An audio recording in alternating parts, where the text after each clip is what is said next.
పనులు పూర్తి చేయండి, లేదంటే మున్సిపల్ కార్యాలయం ఎదుట ధర్నా చేస్తాం. ఎమ్మెల్యే మాధవరం కృష్ణారావు. కూకట్పల్లి నియోజకవర్గం పరిధిలోని నాలా రిటైనింగ్ వాల్ నిర్మాణ పనుల్ని పూర్తి చేయకుండా జీహెచ్ఎంసీ అధికారులు తీవ్ర నిర్లక్ష్యం ప్రదర్శించడం తగదని ఎమ్మెల్యే మాధవరం కృష్ణారావు ఆగ్రహం వ్యక్తం చేశారు. సోమవారం నాడు అల్లాపూర్ కార్పొరేటర్ సబీహా గౌసుద్దీన్తో కలిసి డివిజన్ పరిధిలోని సఫ్దర్ నగర్, రాజీవ్ గాంధీ నగర్ ప్రాంతాల్లో నాలాని పరిశీలించారు. నాలా పక్కనే ఉన్న ఇల్లు కూలిపోవడంతో దాన్ని కూడా పరిశీలించారు. వరుసగా కురుస్తున్న వర్షాలతో ప్రజలు అనేక ఇబ్బందులకి గురవుతున్నారని, నాలాల పక్కన ఉన్న ప్రజల సమస్యల్ని అధికారులు పట్టించుకోవాలని సూచించారు.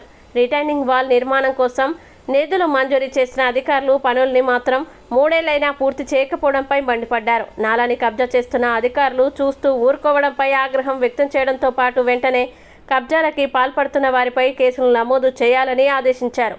నిధులున్న పనులు చేయకపోగా నాలా స్థలాలు కబ్జా అవుతుంటే కూడా పట్టించుకోకపోవడం ఏంటని ఇరిగేషన్ అధికారులను ప్రశ్నించారు. వెంటనే కబ్జాదారులపై కేసులు నమోదు చేయాలని ఆదేశించారు. ప్రమాదకరంగా సంభవించింది.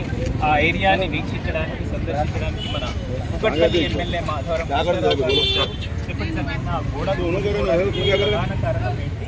ఇక్కడ జరుగుతున్న ప్రాబ్లం ప్రధాన కారణం టీఆర్ఎస్ గవర్నమెంట్ ఉన్నప్పుడు 11 మీటర్లు కానీ 7 మీటర్లు కానీ 9 మీటర్లు కానీ కట్టమని ఇలా గూడగోడు కట్టకపోవడం వల్లనే ఆ గోడ కూలిపోయింది. ఆడ 11 మీటర్లు ఉంది ఆల్రెడీ. అధికారులు నిర్లక్ష్యం వల్లనే జరుగుతున్న పొరపాట్లే తప్ప ఇంకా ఏం లేదు. టెండర్ అయింది, కాంట్రాక్ట్ అలాట్ అయ్యిండు, అందరూ అలాట్ అయ్యారు.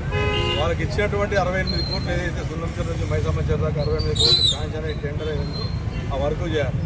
ఎవరికైతే నాలలో ఇండ్లు పోతున్నటువంటి వాళ్ళు ఉన్నారో 250 మందికి వాళ్ళకి డబుల్ బెడ్రూమ్ ఇస్తామని ఆ రోజు జనార్దన్ రెడ్డి కమిషనర్ ఉన్నప్పుడే చెప్పడం జరిగింది. సర్టిఫికేట్ ఇచ్చాం. వాళ్ళకి ఇచ్చేస్తే వాళ్ళందరూ ఇళ్ళని తీసుకుని వెళ్ళిపోతారు.